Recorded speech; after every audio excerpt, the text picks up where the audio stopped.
Alors, bonsoir Togo, on se dit la vérité. Alors, pour moi, c'est un honneur de m'exprimer ce soir sur cette plateforme.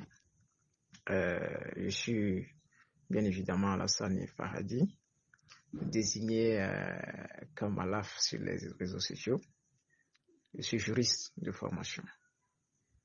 Donc, je m'intéresse beaucoup aux événements sociopolitiques. Donc, à ce titre, je partage mes avis sur la situation politique.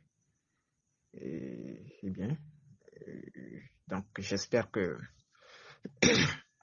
cette discussion sera utile pour nous tous.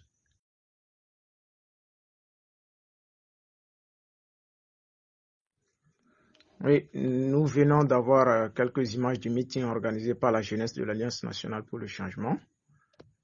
Quelle est votre première impression? Je crois que la jeunesse de l'ANC est à féliciter. Honnêtement, j'ai appris qu'il y aurait un meeting de la jeunesse de l'ANC.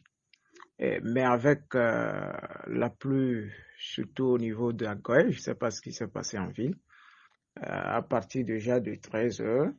Et moi, j'ai pensé que c'est un meeting qu'ils allaient reporter. Mais c'est un meeting qui a réussi au regard des circonstances donc naturelles par rapport à la pluie. Et donc, ils sont à féliciter. Je crois que la jeunesse de l'ANC est dans sa logique. Le parti s'est engagé pour les élections à venir. Le langage est clair, je crois, depuis plusieurs mois. Et le travail est fait à partir des meetings de ce parti-là, à Baguida, à Nikonakwe, puis à Agoué. Je crois que voilà, ce meeting est prévu pour surtout sensibiliser les gens par rapport au recensement électoral à venir. Et je crois qu'ils sont à féliciter pour avoir pu tenir malgré la pluie.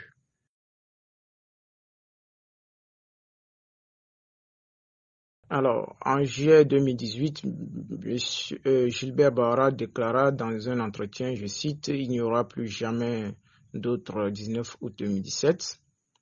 Les dirigeants de la sous-région et les facilitateurs sont suffisamment édifiés sur les enjeux. Il n'y a pas et il n'y aura nul besoin d'aucun autre mandat spécifique pour leur permettre de montrer aux acteurs politiques togolais la voie à suivre. Et depuis ce temps jusqu'à aujourd'hui,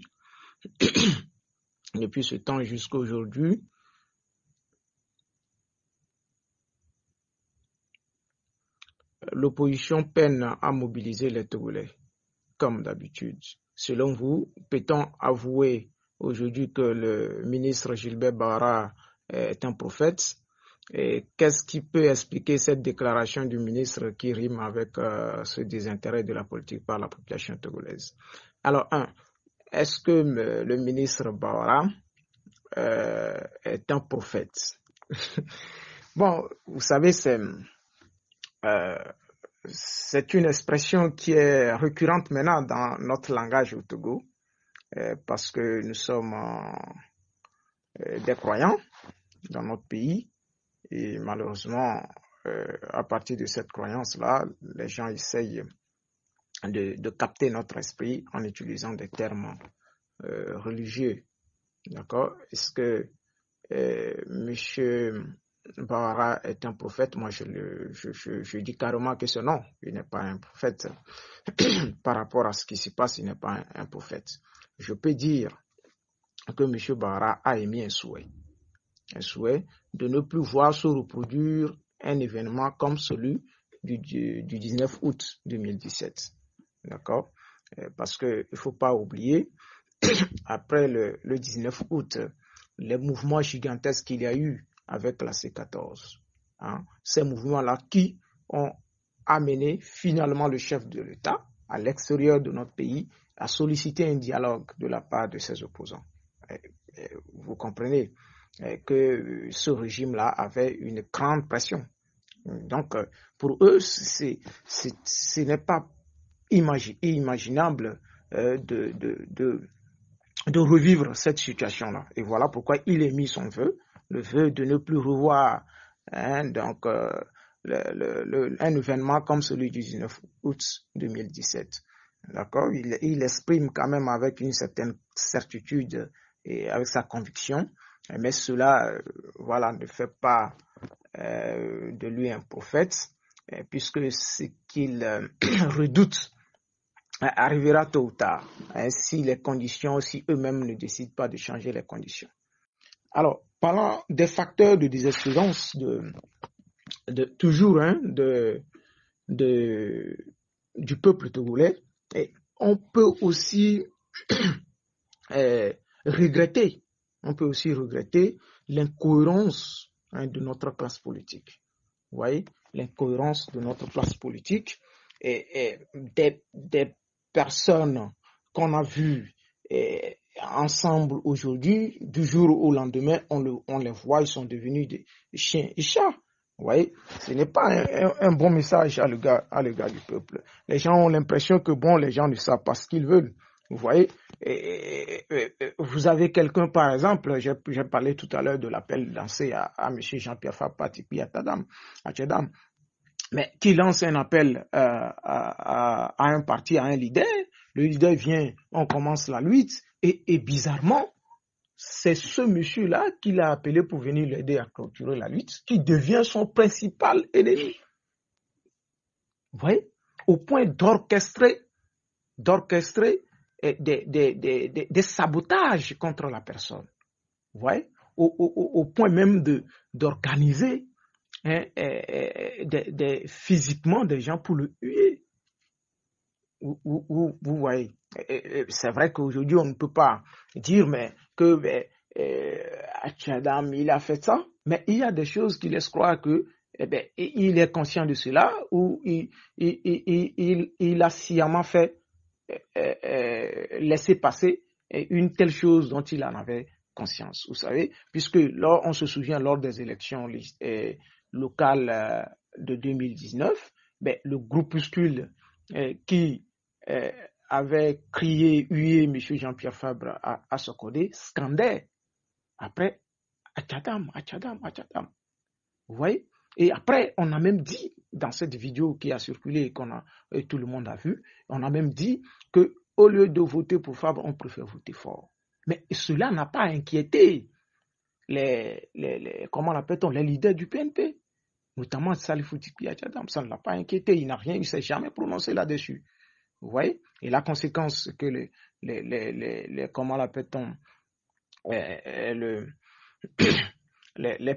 communes de Tchaoudio, d'Assoli et voilà, de Mango sont dirigées par UDI, malheureusement. Vous voyez? Et donc, c'est bien regrettable ce genre de comportement.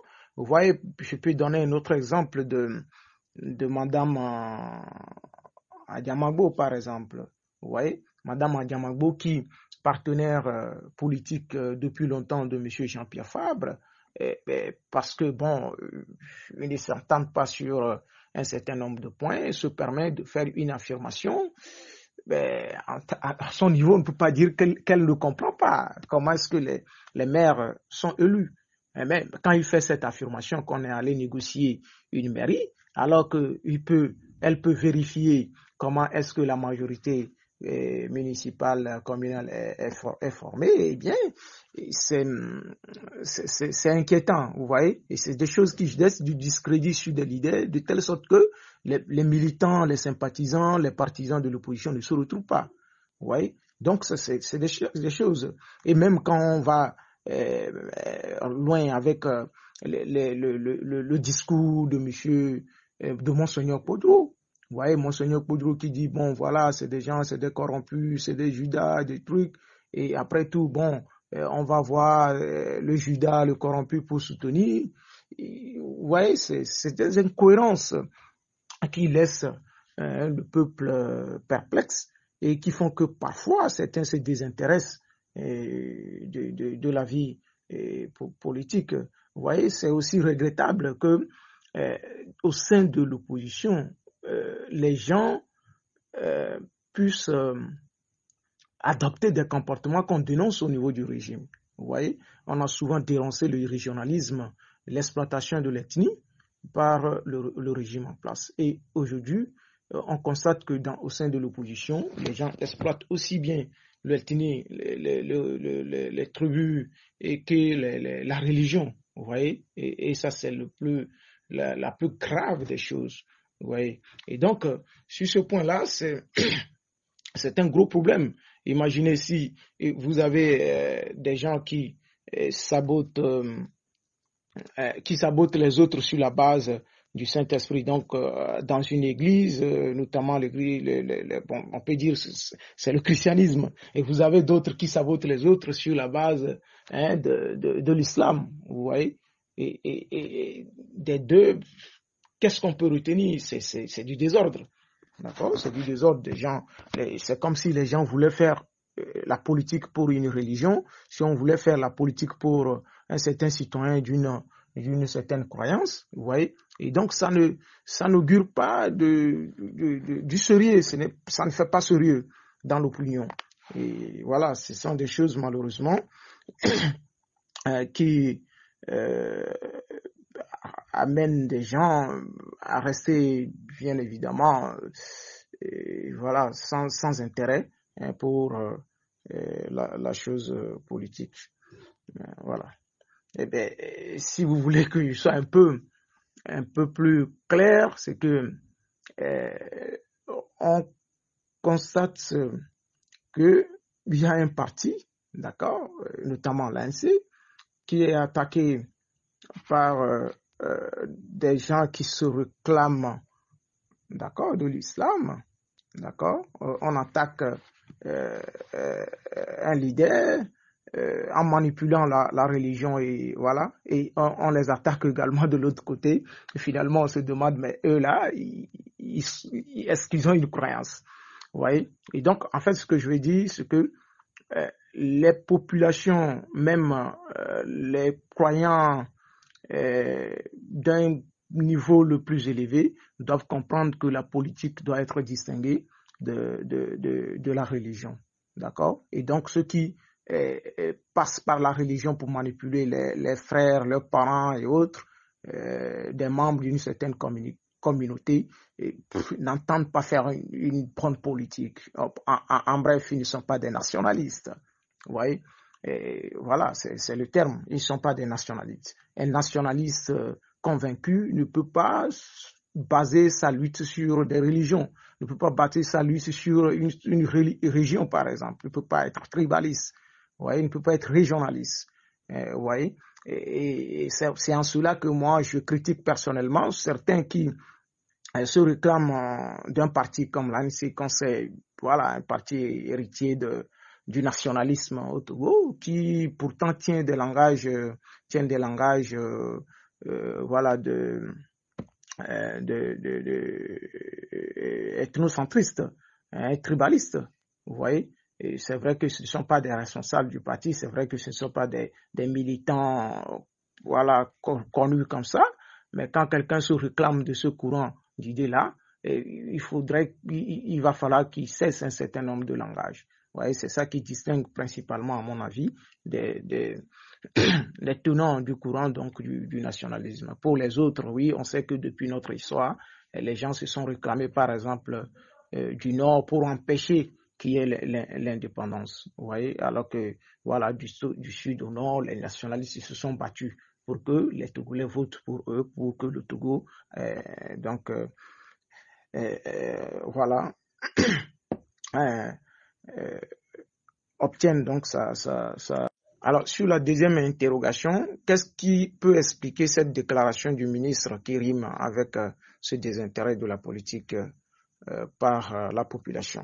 Alors, qu'est-ce qui explique le désintérêt de la politique par la population? Sur ce point-là,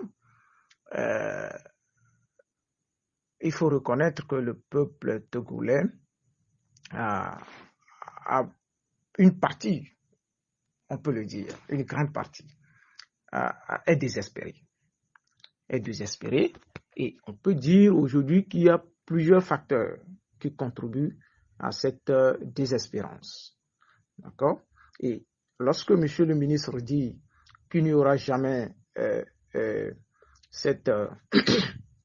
ce mouvement du 17 août 2019, il ne faut pas, de 19 août 2017, pardon, il ne faut pas ignorer que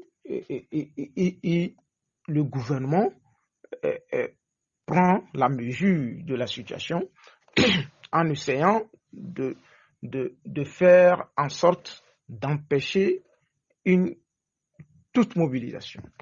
D'accord? Et donc, dans ce sens, on a vu comment est-ce que le régime a profité de comment l'appelle-t-on, de cette pandémie de Covid-19. On a vu comment est-ce que le régime, prenant appui sur les attaques terroristes dans le nord du Togo, a pu refuser des manifestations à l'opposition et à la société civile. Et donc, le régime se déploie toujours à empêcher, d'accord, des foyers de manifestations qui peuvent s'étendre. Vous voyez? Et donc, quand vous avez un gouvernement qui est dans cette logique, il ne faut pas ignorer qu'ils peuvent téléguider la communication au sein de la population. Vous voyez, et ça, c'est le plus important. Quand je pense à cela, je me réfère le plus récemment au discours de monsieur Gilbert Bawara au funérailles de feu Patrick Lassonde, vice-président de l'ANC. Quel était le but de cette déclaration, par exemple? Vous voyez, malheureusement, ceux qui même pensent être de l'opposition n'abordent pas ces questions avec une certaine lucidité, en se posant de bonnes questions. Pourquoi est-ce que le ministre Bawara se permet de le dire? C'était évident qu'en le disant, le ministre Bawara pensait que dans l'opinion, on pouvait déjà lancer l'opprobre sur le parti ANC. Alors, ce n'est pas anodin. Ce n'est pas anodin, puisque le ministre, en déclarant qu'il aura plus du 7 août, sait bien ce qui s'est passé le 19 août 2017. Vous voyez, M. Tikpi Achadam qui lance ce mouvement, essoufflé le même jour, lance un appel à M. Jean-Pierre Fabre. D'accord? Et le régime qui est là, c'est que c'est grâce à cet appel que la C14 a été formée, avec une locomotive comme l'ANC, qui draine des structures sérieuses, bien formées, des gens de haute qualité et des militants, de nombreux militants. D'accord? Et donc, ils sont conscients de cela. Et quand on communique de la sorte, au lieu que les populations pensent à ce que le ministre est en train de rechercher, tout droit, ceux qui pensent que c'est une aubaine pour eux de discréditer l'ANC et de remonter, saisissent l'occasion.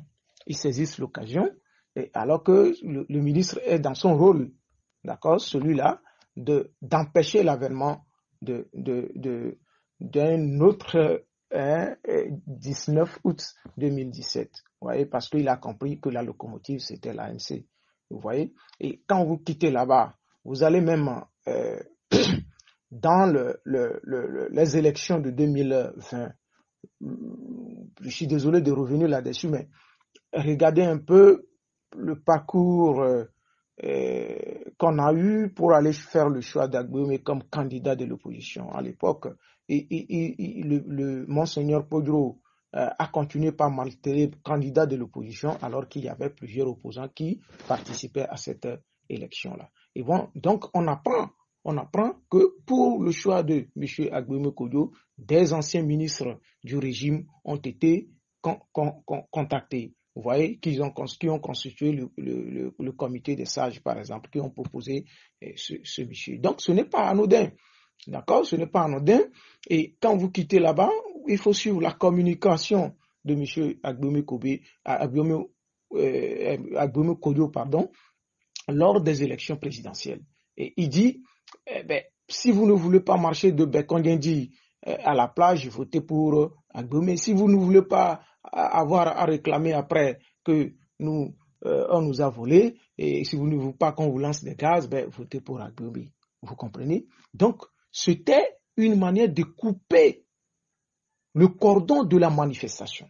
Parce que si on affaiblissait l'ANC, si on tenait le langage de telle sorte que dans l'opinion, les gens puissent voir que les manifestations n'étaient pas une bonne chose, l'ANC qui a pour moyen principal de combat les mouvements, les manifestations, les marches, et bien cette ANC-là va s'affaiblir, et bien il y aurait certainement pas un éventuel 19 août 2017. Voilà un peu ce que je peux dire à ce sujet. Alors, que pensez-vous de la politique togolaise par rapport aux autres pays de la sous-région qui ont déjà connu plusieurs fois l'alternance? Eh bien, c'est le refus catégorique du régime à ouvrir, à faire le franc jeu des élections. Vous voyez, et le but dans cette histoire-là, c'est d'empêcher l'avènement de l'alternance, malheureusement. Vous voyez, et dans d'autres pays, quoi qu'on puisse dire aujourd'hui, les pays sont ouverts en dehors de quelques pays un peu loin de la CEDEAO. Dans la CEDEAO, les pays sont ouverts de plus en plus à la démocratie. Vous voyez, et la démocratie, en réalité, l'alternance est une notion qui permet de mettre en réalité les dirigeants devant leurs responsabilités. Vous voyez, quand on dit ça comme ça, les gens pensent qu'il s'agit de la chasse aux sorcières. Non. Mais c'est pourquoi nous devons mettre à la tête de nos pays de bons dirigeants, des dirigeants qui sont là pour défendre les intérêts du peuple. Et voilà, donc quand ils ne sont plus là, il va falloir que on évalue ce qu'il a fait. Ouais, il va falloir qu'on évalue ce qu'ils ont fait. Et là où ils ont enfreint aux lois de la République, ils ont enfreint aux lois de la République, et bien, que la loi puisse s'appliquer à eux également. Cela permet la transparence de la gestion des biens publics et de mettre en œuvre la responsabilité des dirigeants. Et cela contribue au respect, bien évidemment, des citoyens. Vous voyez? Et donc, aujourd'hui, on va dire que dans la sous-région, dans la CEDEAO, eh bien, nous sommes en retard. Nous sommes en retard. Et c'est grave sur le plan de la démocratie. Vous voyez? Et on apprend même que, bon, notre pays s'est opposé, voilà, à un règlement ou une décision de la CEDEAO d'harmoniser la limitation des mandats dans les pays de la CEDEAO. Et c'est bien regrettable. C'est bien regrettable. Alors, dans la peau d'un juriste, que pensez-vous de la situation sociopolitique du Togo? Bon, comment s'exprimer sur cette situation généralement? Je pense que c'est regrettable. C'est regrettable. Et le discours de monsieur, le chef de l'État, du chef de l'État, monsieur Faure Sosina Gnassingbé, en 2012, résume un peu ce que représente notre pays. Il nous dit une minorité accapare les ressources de notre pays. Vous voyez, plus loin, il va dire que, bon, voilà, il y a des surfacturations. Alors, plus loin, il va dire qu'il y a la surfacturation dans l'administration publique. Vous voyez? Et donc, c'est symptomatique de ce qui se passe dans notre pays. Eh bien, pour l'essentiel, on peut dire que les principes de la bonne gouvernance n'existent pas. Voilà. Dans notre pays, le mal, c'est que les principes de la bonne gouvernance n'existent pas. Vous voyez? Et parmi les principes de la bonne gouvernance, on peut par exemple... Alors, parmi les principes de la bonne gouvernance, on peut par exemple citer la compétence, vous voyez, la disponibilité, l'intégrité, la probité morale, la responsabilité des dirigeants ou des gouvernants. Vous voyez? Et dans une certaine mesure, les citoyens. Vous voyez? Et donc, toutes tous ces principes-là sont respectés si la justice fait son travail. Vous voyez, si la justice fait son travail, si la justice est réellement indépendante. Vous voyez, et cette justice dont on parle malgré les réformes n'a pas évolué. Vous voyez, n'a pas évolué parce que aujourd'hui, l'essentiel du rôle de la justice dans la bonne gouvernance de notre pays, c'est d'abord dans le respect, d'accord, le fait de faire respecter les droits de l'homme par les gouvernants, ça c'est un. Deux, c'est le fait de veiller à la transparence des gestions dans la gestion des biens publics. Vous voyez? Et aujourd'hui, malgré qu'il y a des structures qu'on a créées pour lutter spécialement contre la corruption, comme la APUCHIA, on n'entend pas la justice plancher sur des grands sujets, des grands sujets de détournement. Vous voyez? On a suivi récemment l'affaire du rapport de la Cour des comptes. On a suivi cette affaire-là et on a vu comment est-ce que ça s'est terminé. Dans d'autres pays, la justice aurait pu s'autosaisir pour voir mieux dans cette affaire-là ce qui s'est passé. Vous voyez? Et donc, aujourd'hui, notre problème, c'est ça. Vous voyez? Les indicateurs de la bonne gouvernance n'existent pas. Vous voyez? L'organisation des élections démocratiques, justes, transparentes, équitables, régulières, dans un souci d'alternance, ça n'existe pas. Vous voyez? On est désolé. Ça n'existe pas. On fait comme si, c'est nous qui décidons de tout. L'opposition n'a pas droit à réclamer quoi que ce soit. Eh bien, or, si on voulait faire les choses dans la transparence, on discute. Pourquoi est-ce que vous voulez? Si c'est des moyens, on dit, c'est des moyens qu'il n'y en a pas. Si c'est des moyens qu'il n'y en a pas, alors qu'on dépense ailleurs, alors que voilà. Est-ce que la transparence des élections a un prix? Parce qu'il s'agit de la volonté des populations. Vous voyez? Et donc, c'est notre pays aujourd'hui, en termes de la situation sociopolitique, est a un grand problème, un grand problème. Et aujourd'hui, la politique est devenue dans notre pays. Je l'ai déjà dit dans notre audio, mais puisqu'il s'agit de la situation, sociopolitique, il faut le dire, la politique dans notre pays est devenue quelque chose pour certains, quelque chose qu'on fait sans la morale. Vous voyez, les gens se complaisent dans le mensonge. D'accord? Dans le déni de la vérité, on voit quelque chose qui est vrai, mais on refuse de l'accepter. Vous voyez, c'est malheureux.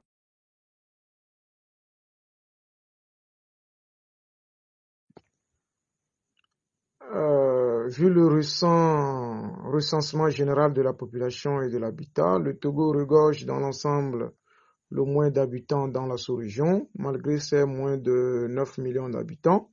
Ce pays est toujours confronté à un problème de baisse au niveau de l'économie. Qu'est-ce qui explique le déficit économique au sein du pays? Voilà, selon vous, M. Alassani, que pensez-vous que les populations peuvent faire pour relever ce défi sur le plan socio-économique? Quels sont vos projets pour la jeunesse togolaise qui espère un changement adéquat? Bon, sur la première question, qu'est-ce qui explique le déficit économique au sein du pays. Et moi, je pense que c'est une mauvaise volonté carrément de la part du régime qui nous gouverne. Et je ne maîtrise pas cependant les raisons qui les amènent à se comporter ainsi. Vous voyez, je ne maîtrise pas les raisons qui les amènent à se comporter ainsi.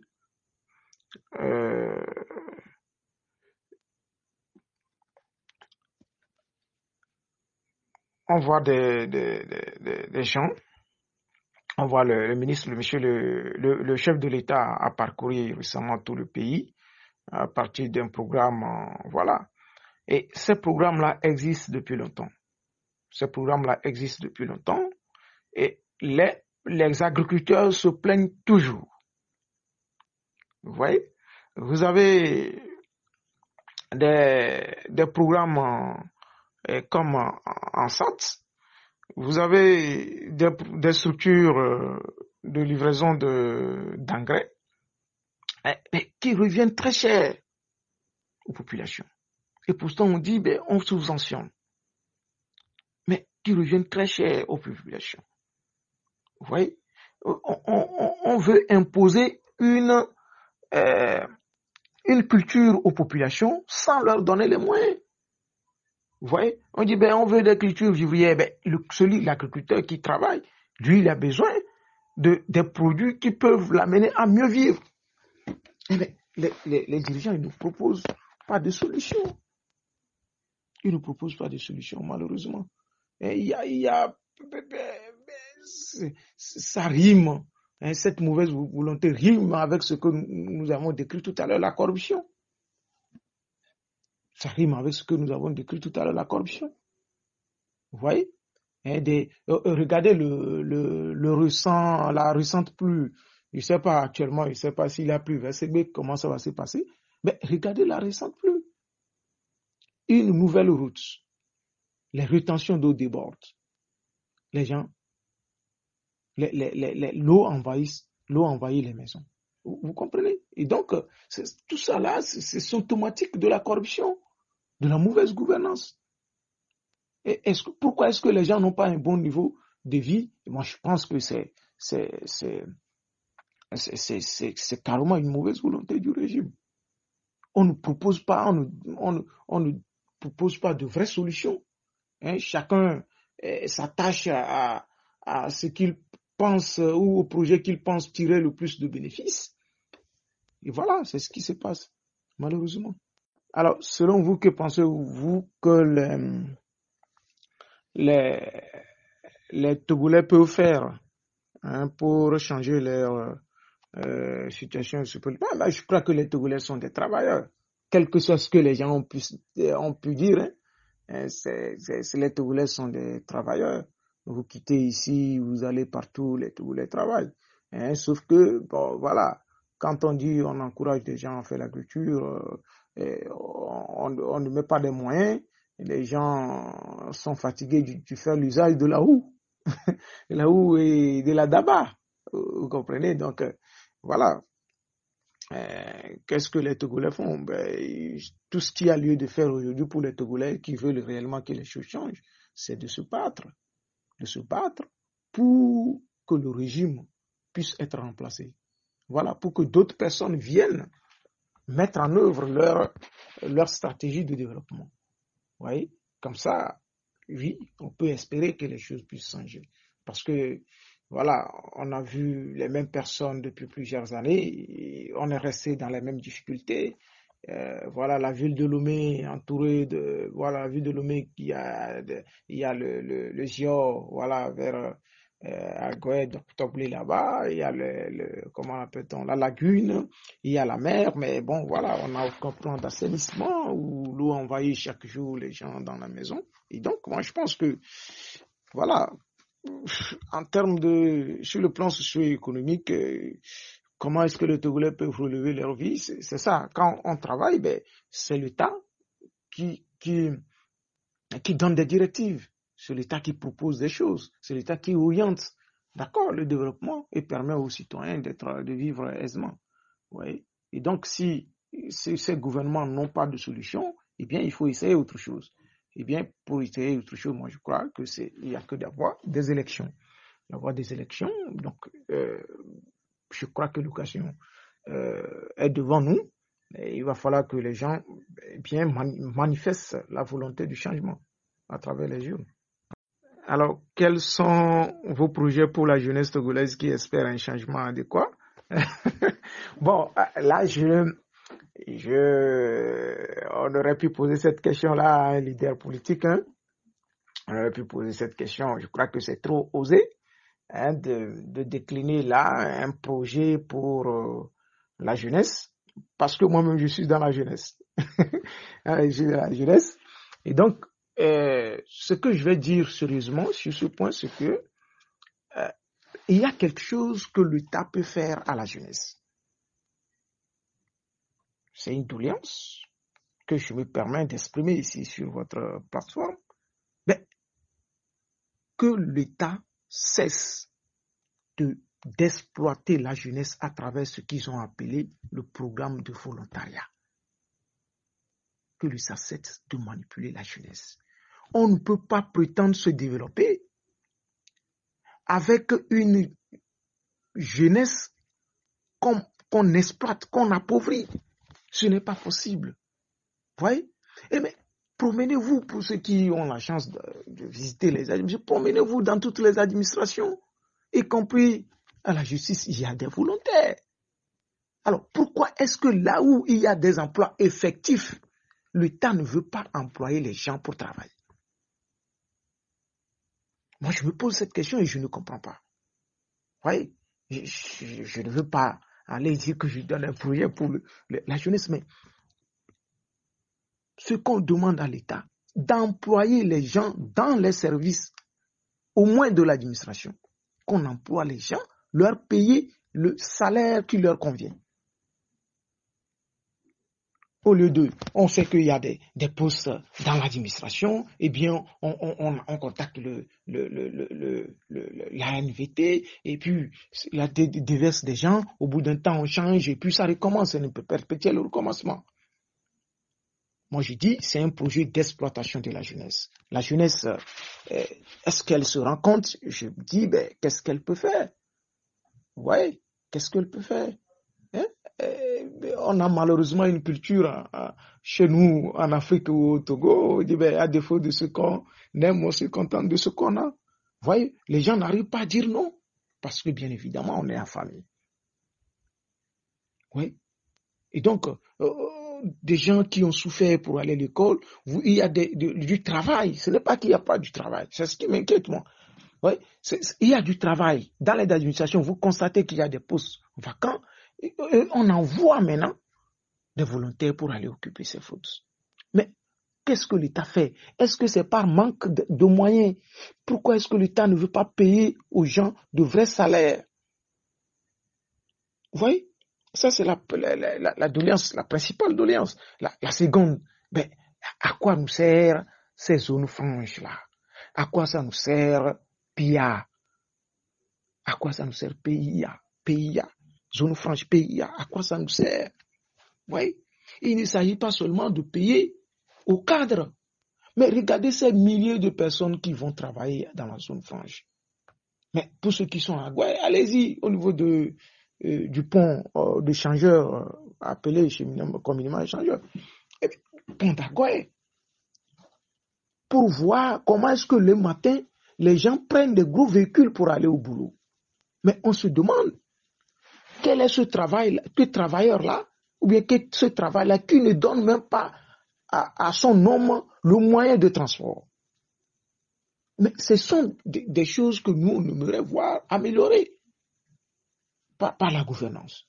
Il faut que les entreprises qui fonctionnent normalement, qui ont des chiffres d'affaires des milliards, qui ont des résultats nets des milliards, puissent donner la vie, le salaire que méritent aux employés. Voyez, donner aux employés le salaire qu'ils méritent pour vivre bien. Pour vivre bien. Et voilà, donc en termes de projet, je ne peux pas Voilà, j'espère que vous me comprenez. Hein, au lieu de faire un projet, je décline là mes inquiétudes et mes doléances, d'accord, pour ce que moi j'aurais pu soumettre au gouvernement si j'avais les moyens de le faire. Ouais. Il faut améliorer les conditions de vie de tous ces employés-là, qui ne prennent rien et qui n'ont même pas de moyens de transport pour aller au boulot. Et pourtant, ils travaillent dans des entreprises qui ont des chiffres d'affaires de milliards par an. C'est grave. C'est grave.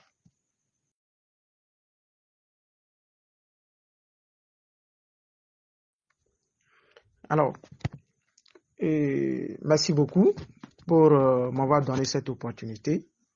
Et mon message à l'endroit de la jeunesse, c'est de ne jamais perdre espoir.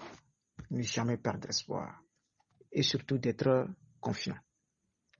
Et de s'exercer dans les analyses critiques. D'accord? De ne pas se laisser emballer par les messages de dénigrement, les messages ethniques, les messages religieux. Voilà. Et le même message, j'ai le même message à l'endroit donc des populations togolaises. Que les gens ne se laissent pas emporter par des affirmations gratuites. Qu'on s'exerce à analyser de manière critique les propos de ce que nous avons en face. Qu'on se pose quels sont les fondements, quel est le but recherché par le dit. Moi, je suis sûr que les Togolais sont intelligents. Et si les gens s'exercent réellement, on peut découvrir qui parmi les leaders, qui parmi ceux qui sont en face de nous disent la vérité. Et à partir de là, faire un choix lucide. Alors, nous avons parlé de la politique et je pense que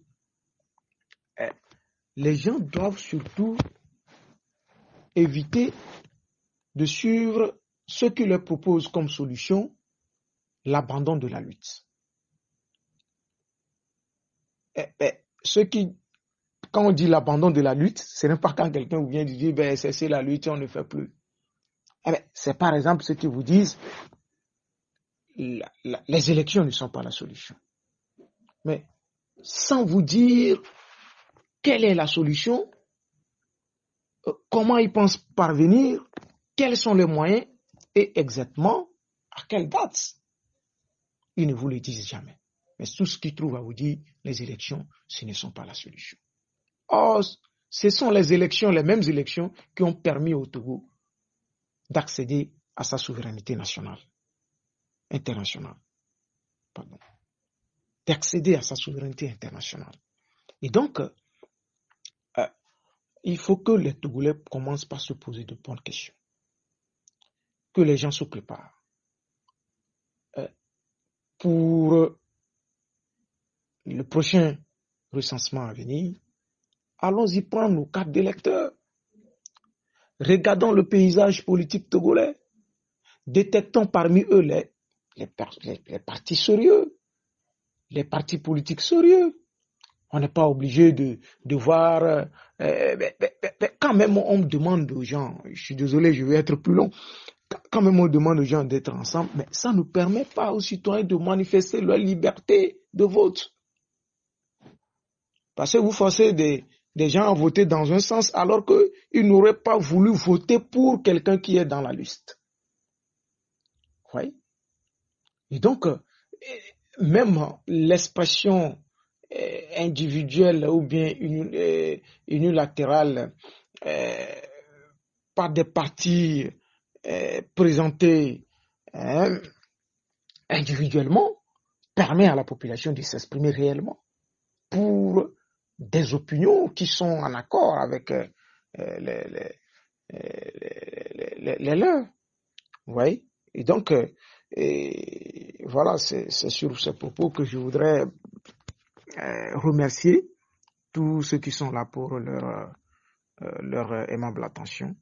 Et c'est un honneur d'avoir partagé les quelques instants avec vous. Merci bien, je dis un grand merci aux administrateurs. et bonne soirée.